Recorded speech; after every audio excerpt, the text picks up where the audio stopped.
আপু কেমন লাগছে আপনার জঙ্গলি সিনেমা দেখছেন? হ্যাঁ, ওরা ফার্স্টে কানেক্ট করতে হয়ে পারে নাই, বাট লাস্টে যা করছে প্রত্যেকটা দর্শক হলে কান্না করছে এবং দেখতে পেলাম সবাই ইমোশনাল হয়ে কান্না করতে করতে বের হয়েছে। পর্যন্ত প্রত্যেকটা মানুষ চোখ মুছতে মুছতে বের হয়েছে, মানে এত ইমোশনাল ছিল, এত কানেক্ট করছে লাস্টের দিকে।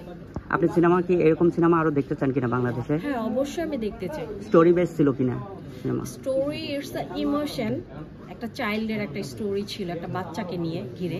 এরকম অ্যাকচুয়ালি বাংলাদেশে কখনো হয় না, this is the first time. Car character বেশি ভালো লাগছে, বুবলি এবং সিয়াম? সিয়াম আউটস্ট্যান্ডিং। বাংলাদেশে এই এমন সিনেমা হচ্ছে তামিল স্টাইলের মোর কাছে মনে হয়েছে কিনা, তামিল কিংবা ইন্ডিয়ান যেগুলো সিনেমা আছে বলিউড স্টাইলে? বলিউড স্টাইলে হ্যাঁ, তামিলের কিছু মুভি আছে যেটা এই টাইপের কিছু বেস কন্টেন্ট যেগুলো ছিল এই টাইপের, যেটা পুরাই ডিফারেন্ট। এবং বাংলাদেশে এমন কিছু হচ্ছে অ্যাকচুয়ালি আমরা অনেক হ্যাপি। আচ্ছা, এখন আপনি যে সিনেমাটা দেখছেন এই সিনেমা আর কি কি সিনেমা আপনি দেখলেন বাংলাদেশে? আমি এই ঈদে দেখেছি হচ্ছে দাগি। দাগি, আচ্ছা। মানে এরকম শকড ছিল আমার কাছে, এবং নেক্সট টাইম আমি বরবাদ অবশ্যই দেখবো, যেহেতু সুপারস্টার আমাদের দেখতেই হবে। টিকিট পাওয়া যাচ্ছে না কারণ সাকিব খানের এত ফ্যান বেজ, আমরা 3-4 দিন আগে থেকে ইয়ে করতেছি, বাট হচ্ছে না বুকিং।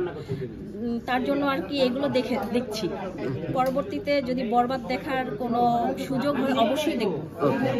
তবে আর বুবলির অভিনয় কেমন লেগেছে? Wow, she is a kind of, মানে ইন্ডিয়ায় যদি দীপিকা পাড়ুকোন থাকে, বাংলাদেশে আমাদের বুবলি। তার কাছ থেকে এরকম সিনেমা আরো চান কিনা? অবশ্যই বুবলি আপুর কাছ থেকে আশা থাকবে, অবশ্যই এরকম কিছু ছবি আমাদেরকে উপহার। ওকে, ঠিক আছে। আপনি কি আরেকটা সর্বশেষ জানতে চাই, আপনি সিএমের ফ্রেন্ড কিনা, মানে বিগ ফ্রেন্ড কিনা? সিয়ামের বিগ ফ্যান না, বাট আই থিঙ্ক আমি সিয়ামের বিগ ফ্যান হয়ে গেছি অলরেডি, মানে ওনার অভিনয়ের মাধ্যমেই বিগ ফ্যান হয়ে গেলেন। হ্যাঁ, খুব সুন্দর একটা মেসেজ দিচ্ছে, একমাত্র ওর মতো এভাবে সাবলীল অভিনয়, মানে one of the best. Okay আপু, ঠিক আছে, thank you. Thank you so much.